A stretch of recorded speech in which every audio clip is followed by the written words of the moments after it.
Howdy there, people. How's it going? Welcome back to my channel. Today, I am bringing you some predictions for the 2024 Oscars, continuing a video I did recently. You can find the link above where I went through a bunch of movies that have a chance at Best Picture. Now, I'm going to be talking about the actors who could potentially get nominated at the 2024 Oscars. So for this one, I'm going to start with leading actor, and I am going to make a quick note about Jonathan Majors. A news story came out recently about him allegedly assaulting a woman. I hope the woman is okay. And, this is a kind of ongoing situation. So, for obvious reasons, I'm going to leave him out of my predictions. I know a lot of people had, considered him before for magazine dreams, but I'm just going to, leave him out until further notice. But without further ado, I'm going to go through just 10 actors, starting from, likely, but not necessarily the most likely. And then number one is going to be the most likely. So, I'm going to go in like reverse order. And at number 10, I got Adam Driver. So, Adam Driver has been recognized by the Academy before for Black Klansman and for Marriage Story. But in the past few years, he's had a rocky road, with some projects that were high profile and they just didn't hit with the Academy, like House of Gucci, like The Last Duel, and White Noise. So, it's a bit of a weird one, but he is playing Enzo Ferrari, who's a real person. We love how much the Academy loves people playing real people. It seems like the name is Ferrari, and he is playing the lead character in that movie. So it does have some Academy appeal because of the biopic aspect, and he is a recognized name and kind of a staple in Hollywood. So I wouldn't be surprised, but he's not in my five as of yet. He's my number 10. At number 9, I have Kingsley Ben-ADIR for an untitled Bob Marley biopic.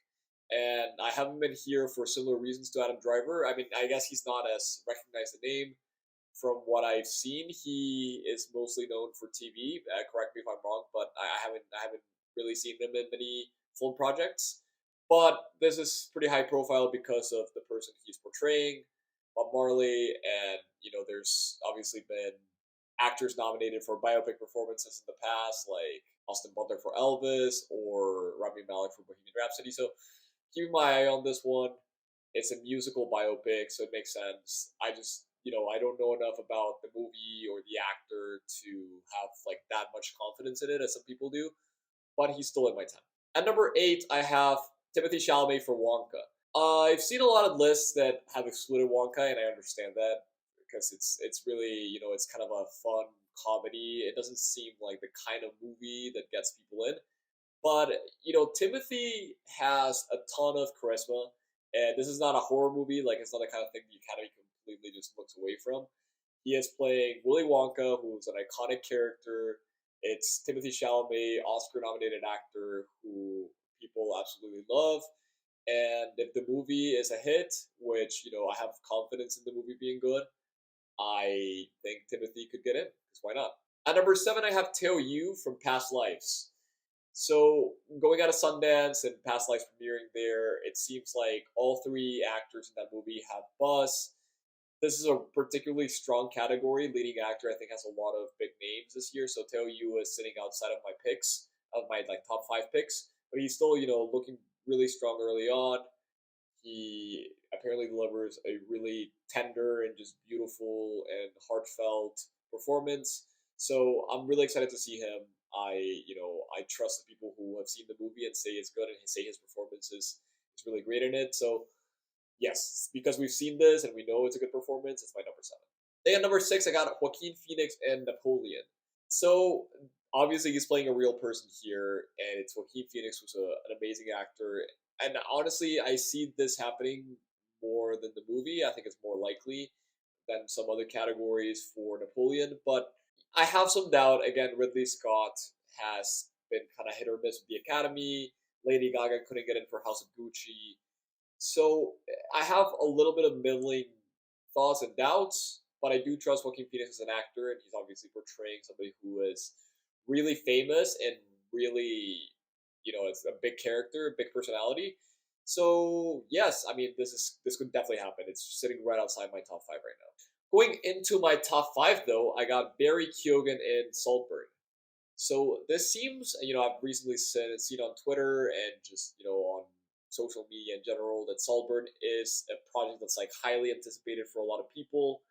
Barry Keoghan has been making a name for himself in, Killing of the Sacred Deer, Banshees of Inisherin, Dunkirk, and like supporting roles in all those movies. And I feel like it's finally time for him to show everybody that he has just like the most insane chops as an actor and take on that leading role. Just I can't wait to see Barry Keoghan in this high profile leading role. I mean, that's just super exciting to me, and I think to people in general. And there's a lot of goodwill for him. People really, really love him off the back of Banshees, and so I can see him getting nominated 2 years in a row because he's just so talented. So number 5, Barry Keoghan. At number 4, we got Leonardo DiCaprio in Killers of the Flower Moon, and this seems like a pretty obvious pick just because of the nature of the project. It's super high profile, $200 million Scorsese movie. DiCaprio is one of Scorsese's muses. I mean, he's worked with him a ton of times before. There's been things along the grapevine saying that it might be one of his best performances, if not his best, which would be, kind of crazy. So I have a really good amount of confidence in it. I think the Academy loves Leo, even though they haven't given him more than one. I mean, he's only won one Oscar, but yes, the Academy really respects him and love him. He's been nominated a ton of times before, and this seems like almost a shoo-in. So my number 4 is Leo. My number 3 is Cillian Murphy in Oppenheimer. And, I have Oppenheimer really high up my picture rankings, and I think this is a big part of why the movie is gonna, kind of soar for the Academy in my expectation. I think Cillian Murphy is just a fantastic actor. He's been on TV and Peaky Blinders and really made a name for himself with people who watch TV. And he's also had a ton of roles in Nolan movies and other roles, but he hasn't really been on the limelight as like a leading actor in an Oscar bait movie. This is his time to do it. He's playing a real person. It's gonna be a dramatic performance. He's obviously dealing with having a part in creating the atomic bomb, which is obviously one of the worst things that humanity has ever, if not the worst thing that humanity has ever like created. So it's going to be an interesting role for him, and I just think people are ready to reward him. So number 3, Cillian Murphy. At number 2, I got Bradley Cooper in Maestro, and my number 2 and number 1, I was kind of switching back and forth with. Bradley Cooper is playing again a real life person, Leonard Bernstein. So many biopics this year, and so many like people portraying real people, which is always kind of key to getting nominated and winning Academy Awards. But yes, he's playing Leonard Bernstein over a period of decades. There's pictures that have been revealed from the set and with makeup on, where he looks like he's 70 something years old. And yes, I mean, makeup actor combinations are really strong. Bradley Cooper is beloved. Obviously, he hasn't won yet, so it seems really, really, really strong. He's also directing and writing the movie, and I feel like that'll help him. And just a lot of things adding up, and it just makes a lot of sense for the Academy to nominate him. So it's my number 2. And at number 1, I have Colman Domingo for Rustin. It seems kind of weird to have 2 Netflix back leading roles, in 1 and 2 right now, but I really can't split them, and I don't know which one Netflix is going to campaign harder. And I honestly see them both getting nominated because they're both kind of such baby performances. Colman Domingo is playing a gay civil rights activist in, the 60s. Just from that premise, it's a really meaty role. I think people have had their eyes on this performance since like last year, because Rustin could have come out last year, and there's a lot of anticipation for it. Colman Domingo has, I feel like, a lot of support. And yeah, this is just a kind of a showcase role for him, just like, Cillian Murphy and Oppenheimer and, a lot of these people that I mentioned before. So he's my number 1 right now. It's, it could be interchangeable. I think everybody in that 5 is looking pretty strong. But for now, he's my number 1.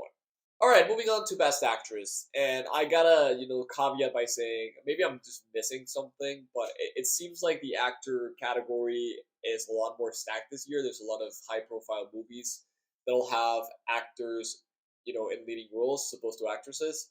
So towards the bottom of this list, I don't really expect these people to get in. They might surprise, but I do feel like, the top 7 or so are looking more likely until, a surprising performance kind of comes out inevitably and that I've missed.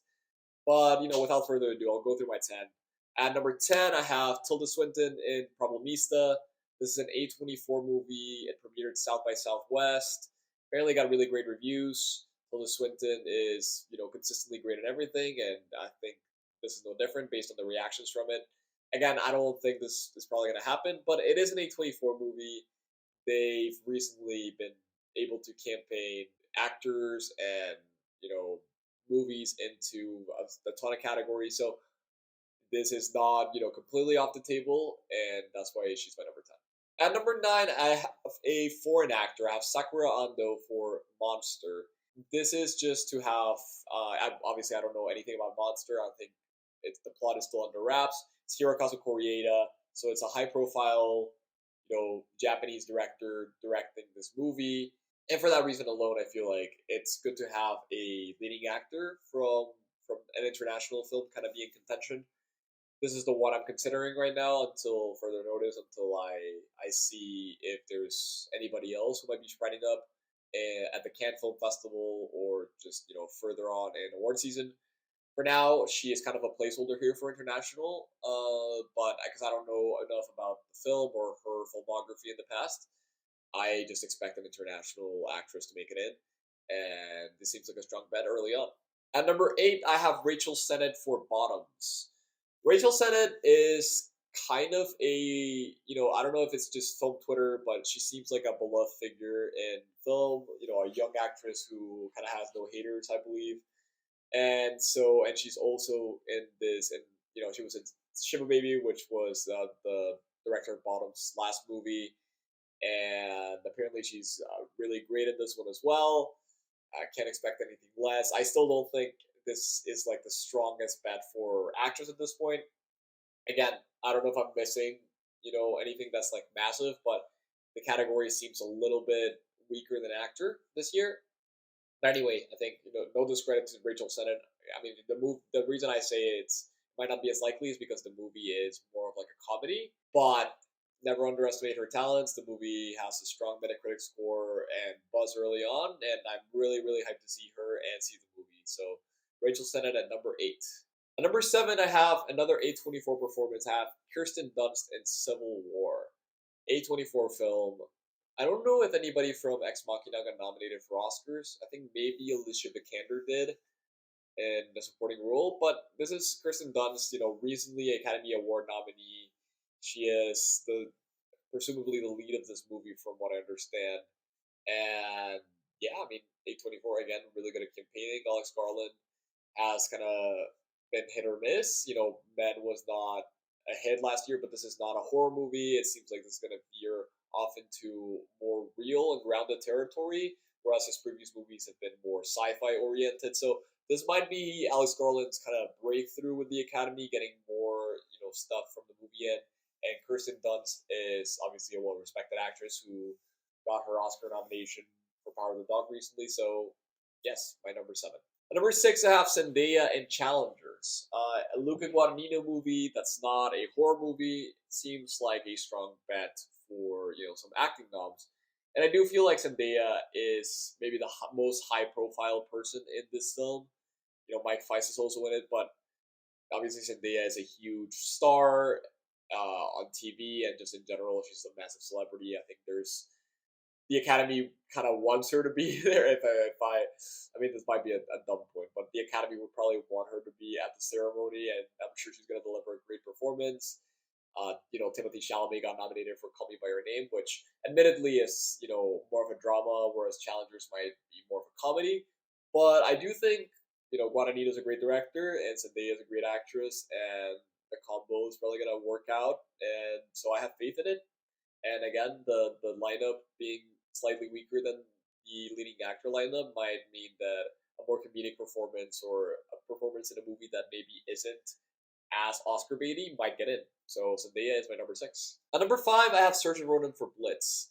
This is a Steve McQueen movie that I completely, did not know was coming out this year when I did my picture consideration. So I'm definitely looking at that now. Saoirse Ronan obviously has been nominated I don't know how many times, 3, 4 times before, maybe 5. She's a crazy good actress. I think she deserves all of her knobs. And yes, so just her and the Steve McQueen movie already gives me a really strong amount of confidence in it. She is playing a British young lady during the Blitz of London, I believe. And so yeah, I mean it's from respected director with an actor who is one of the best young actors working today. I just have confidence in that for that reason. I think my top five it looks really strong. At number four, I have Margot Robbie and Barbie, and the reason I have Margot in here is because Barbie is, in my opinion, going to be a huge hit. I obviously have it. I'm not gonna spoil, my best picture predictions if you haven't watched it, but I have it high up in my best picture predictions. And yes, I mean Margot is a great actress. She's been nominated before. She's also missed, for Babylon and missed for some movies recently. But I have confidence in this. She is Barbie. She is playing the titular role. So yes, I mean this makes a lot of sense because of how highly I consider Barbie. So it's my number four. At number three, I have Emma Stone and Poor Things.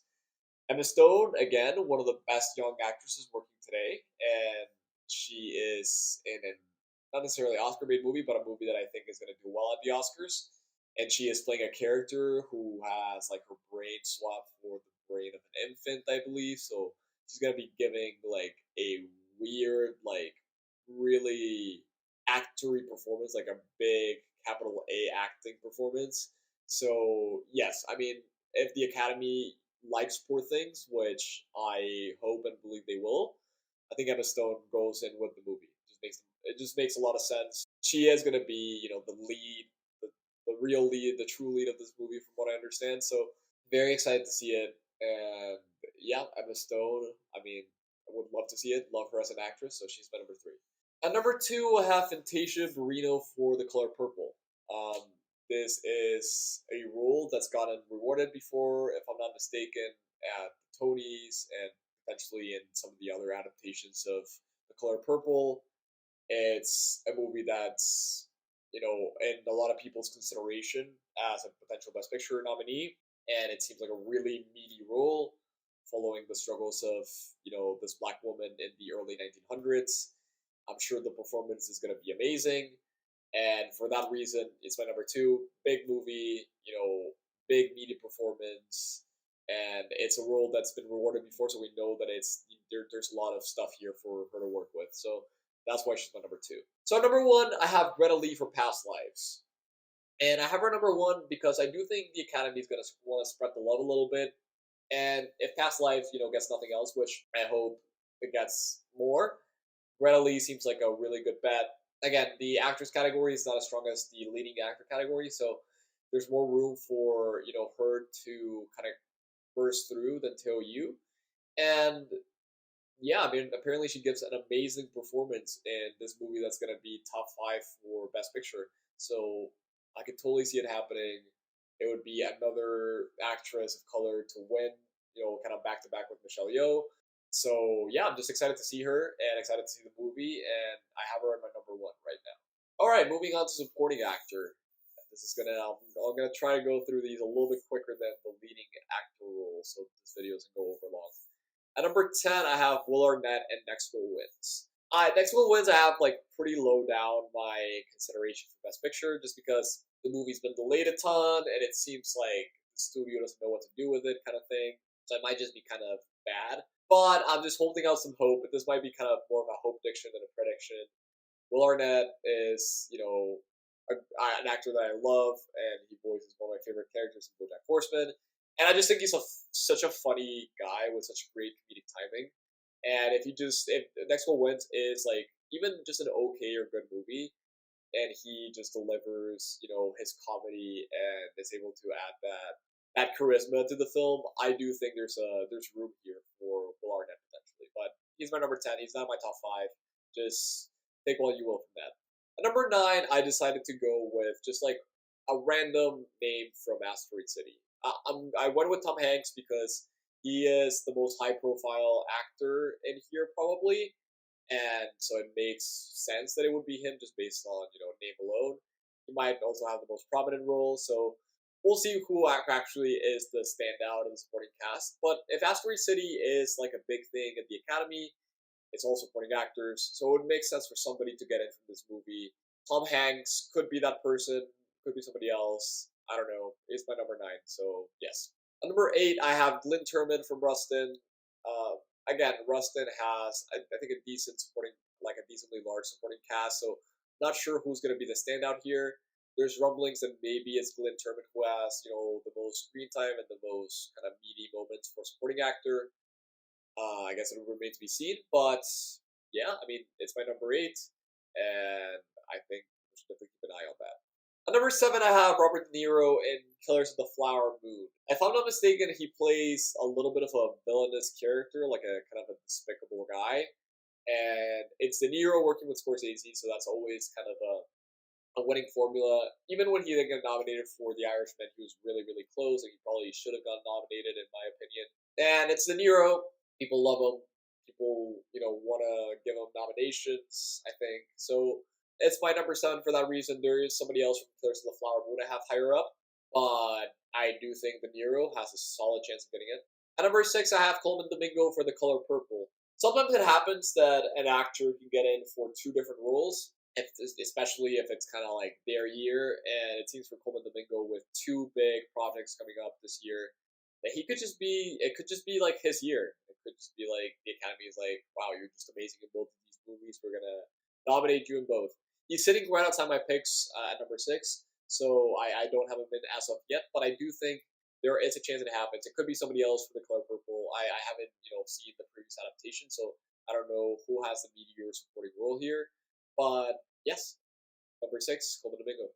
At number 5, I have Ramy Youssef in Poor Things. I did like some quick reading on this, and it seems like Ramy Youssef is going to be the main supporting character in this.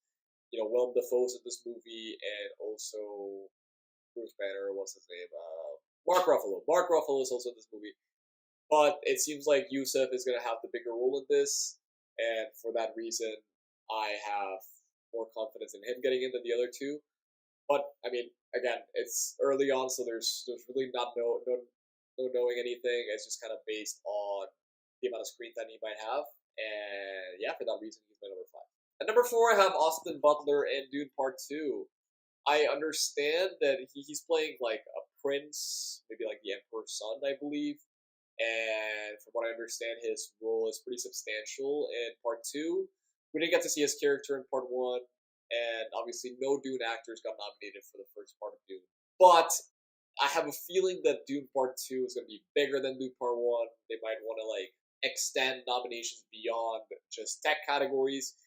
And, supporting actor seems like a place where it might happen, where I'm thinking, Austin Butler, just off the back of Elvis, he's kind of huge right now. Everybody knows who he is. He's got a lot of kind of momentum going his way. And if he delivers a great performance, which there's been rumblings, there's been like little snippets about his performance being unbelievable and completely, changing his voice back from like Elvis to something else. It'll be interesting. It'll be cool, and yeah, I mean, I would love to see a genre performance getting rewarded. So, Austin Butler at number 4. At number 3, I have Jesse Plemons for Killers of the Flower Moon. Jesse Plemons was nominated, obviously, for Power of the Dog recently. He's an actor that has a ton of respect in Hollywood. I think everybody thinks he has been kind of under-awarded, and he is like just kind of a really talented guy who's flies under the radar a lot. This seems like his time to shine, because from what I've heard, Killers of the Flower Moon has the lead and supporting roles are kind of almost interchangeable, where he's probably going to be campaign supporting, and he's going to have a ton of screen time. He's going to have a ton of stuff to do. It's a 3-hour movie, so there's going to be lots of him, and I see this potentially happening. I mean, it makes sense on paper. He's been nominated before. He's well respected in a top tier contender.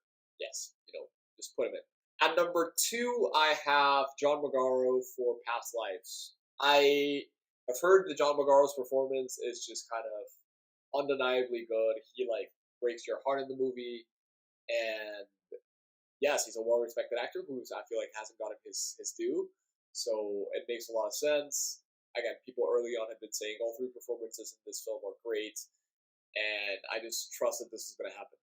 Yeah, because past lives, people have seen it. It's a 95 on Metacritic. It's going to be a top tier contender. Just, again, put him in. And at number 1, I have my man Ryan Gosling for Barbie. And, even though I love Ryan Gosling so much, and I think he's one of the best actors working today, even if I remove all that from myself, I do think could be the front runner to win supporting actor. Here's why. He has been nominated before twice for, I think, Half Neeson and La La Land. He has been snubbed for roles he should have been nominated for, like First Man.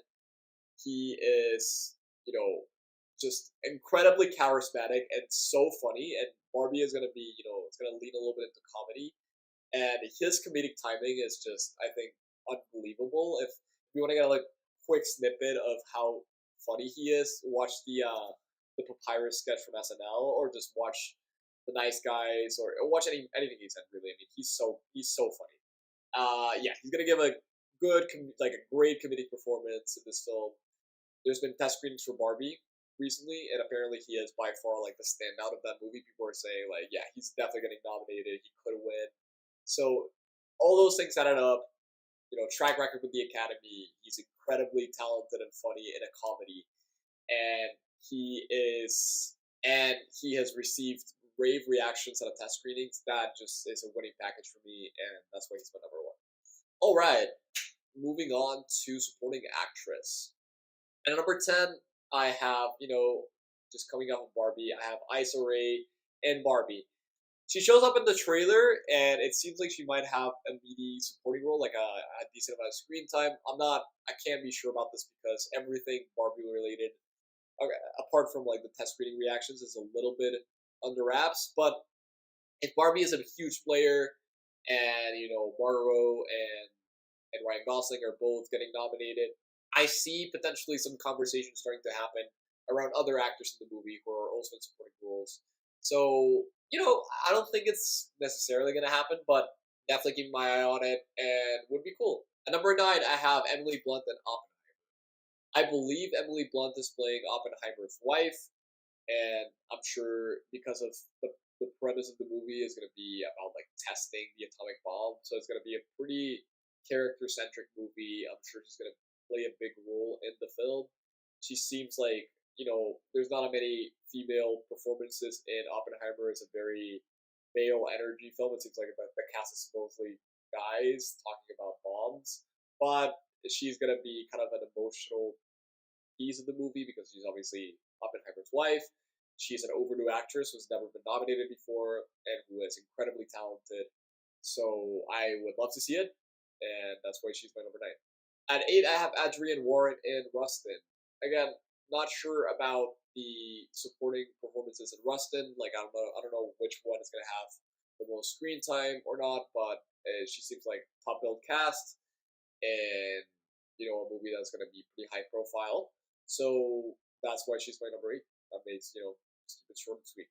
At number 7, I have Carey Mulligan, who is playing Leonard Bernstein's wife in Maestro. So I have her slightly higher up than Emily Blunt because from what I've heard, Maestro is a little bit more focused on Bernstein's relationship with her and, Bernstein's personal life. So she might factor more into the movie. She might have more screen time. She has been nominated before, obviously. And, yeah, she is a great actress who every time she's in a movie, you got to keep an eye out for her. So she's my number 7. At number 6, I have a little bit of a rogue pick, I would say, just because I think it might be, outside of many people's acting radars. I have Tilda Swinton in for The Killer at number 6. I don't have Michael Fassbender in the 10th for actor, but I do think he has a solid chance. I would probably put him at 11 or 12. The Killer is a genre movie. It's a Fincher genre, strange movie, but we've seen Fincher get acting nominations for, I'm not sure if Rosamund Pike got nominated for Gone Girl, but this, genre performances can get in. Tilda Swinton is, again, a really well-respected actress. I feel like she is also, maybe not as nominated as she should be. Like, I feel like her talent is, every year she delivers like great performance after great performance, and it might be no different with the killer, and that's why she is at my number 6. So talking about Rosamund Pike, I have her at 5 for Saltburn.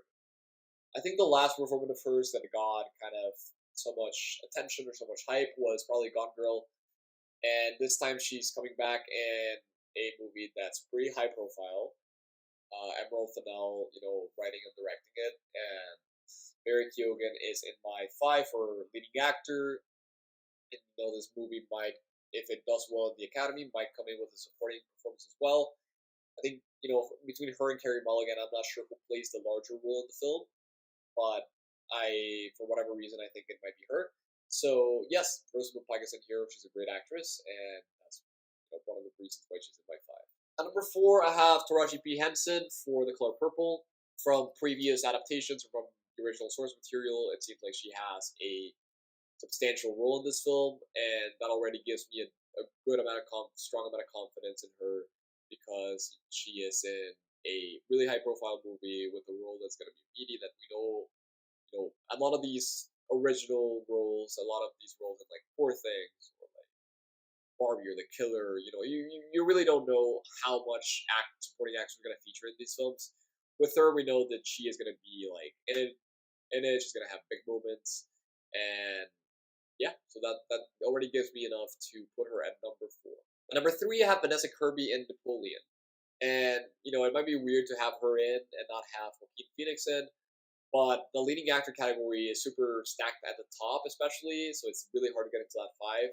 And I do think Vanessa Kirby is, as strong an actress as Joaquin Phoenix is an actor. She was hard done by The Sun last year, which was a movie that didn't quite live up to the hype before it premiered. But again, she was nominated for Pieces of a Woman recently, and she is really sensational. She's playing Napoleon's wife. Probably gonna have a meaty role in this. I can't say for sure, but Vanessa Kirby, I have confidence in her as an actress, so that's why I have her up here. At number 2, I have another funky one. I like fun. I like having fun with these predictions, and if I'm wrong, like, so be it. But I have Olivia Colman from Wonka. Not sure who she's playing in this movie. I don't know anything about it other than it's the Willy Wonka movie and Timothy stars in it.